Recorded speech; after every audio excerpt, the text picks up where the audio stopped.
ከልደት እያጣላኝ ዛሬ እኮ ጾም መያዣ ነው። ለምን አብረን አናድርግ?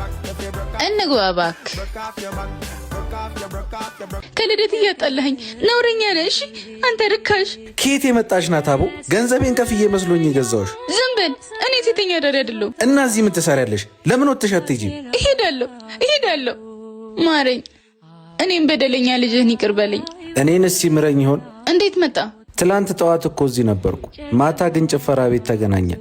እመኝኝ በመሃላችን ምንም አልተፈጠረም። ጠዋት እዚህ ደጅ ላይ አይቼ ስለነበረ ነው ማታ ምክንያት ፈልጌ እረፍት እንድታደርግ ያደረግኩሽ። ቅድም የተናገርኩሽ መጸጸትሽን ለማየት ነበር።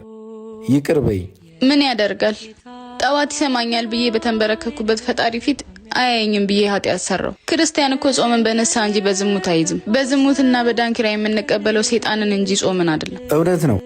የእኛ ጾም መያዣ በበሬ ስጋ ሳይሆን በክርስቶስ ስጋና ደም ነው። አሁንም እሱ መበደላችንን ሳይሆን መጸጸታችንን ነው የሚያየው። ማታ አብረን በድለናል።